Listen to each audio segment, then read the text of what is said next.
Over the past decade, the number of foreign correspondents has steadily declined. At the start of the Iraq War in 2003, there were over 300 foreign correspondents reporting from the region. By 2011, that number fell significantly, and continues to, with major outlets like the Washington Post and the New York Times scaling back on bureaus in places like Baghdad and Moscow.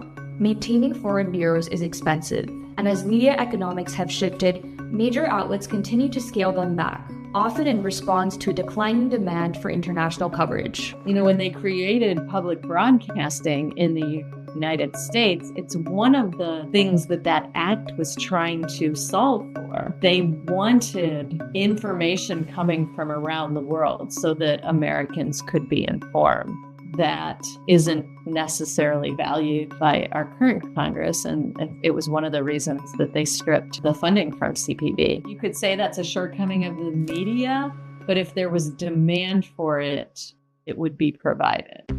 Global reporting hasn't disappeared, but it's become harder to sustain. Recent conflicts like the Iran War are compared to the Iraq War in 2003, not just because of the geopolitics, but because of how much we're able to see and understand. Back then, reporting from on the ground wasn't easy, but news organizations had a physical presence in the region, something that's far less common today. The best coverage came from a mix of perspectives. So really, as a news organization back in 2003, the ones that had the best coverage were those that had all three. They had independent journalists, but a lot of times the independent journalists were stuck in the green zone. They couldn't get out because they didn't have the proper protection, or if they did get out, they were taking significant risks of being kidnapped or killed. You had the journalists who are with the military. They get a particular view into how the military sees things. And that's really important for the American public to see, not because it's a complete story, but because it's our military. We should know what they're up to.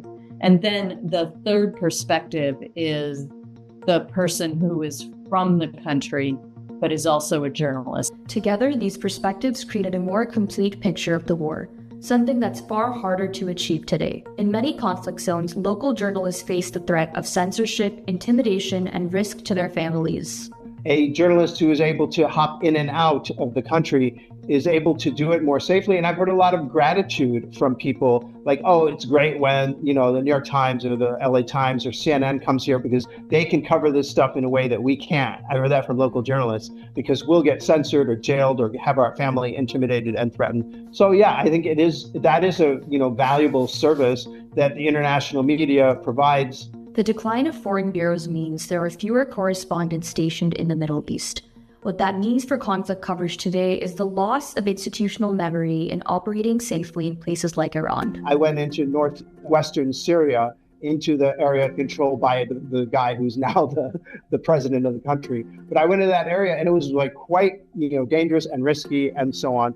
But in 2 days, we managed to get 3 really big stories, me and the photographer. So it's not just having contacts and having sources, but knowing how to do that kind of stuff and knowing how to manage someone who is doing that kind of stuff from the head office in London or New York or Washington, how to do that kind of sensitive, potentially perilous reporting without getting someone killed or injured. This is what is also being lost. That kind of knowledge, how to navigate risk, build trust, and report safely, is developed over time. And with fewer journalists stationed in conflict zones long term, that kind of expertise is becoming harder to maintain. As there are fewer journalists on the ground, more and more information about conflict comes from social media.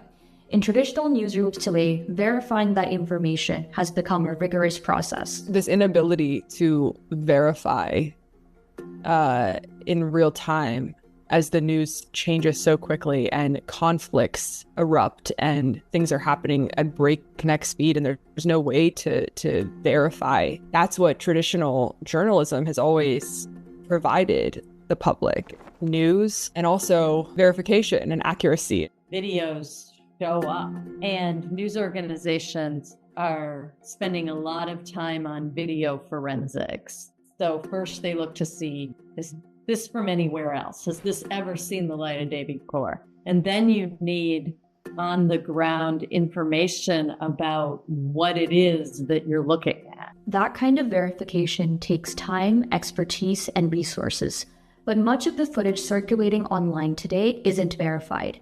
And without that process, images can easily be manipulated or misattributed. Outside traditional newsrooms, the processes involving video forensics and geolocation tend to break down. A lot of the misinformation that I see is spread by people who are influencers, but who aren't on the ground, but they don't have the institutional capacities to do that type of forensics. The decline in foreign bureaus doesn't mean there's less information. It means there's less verified information. Taken together, these shifts mean that conflict coverage is increasingly shaped by distance, limited access, and uncertainty. As social media and citizen journalism becomes the primary source of our news, it becomes more and more difficult to verify. There's a lack of humility in terms of people wanting so badly to have kind of a take on an issue without fully understanding it, without understanding history, without having ever been to that part of the world. And that's dangerous too, to not be humble enough to understand, maybe I don't actually know enough to have an opinion on this topic, and that's okay. If fewer journalists are there to witness war firsthand, the story we get remains incomplete, along with public understanding of it.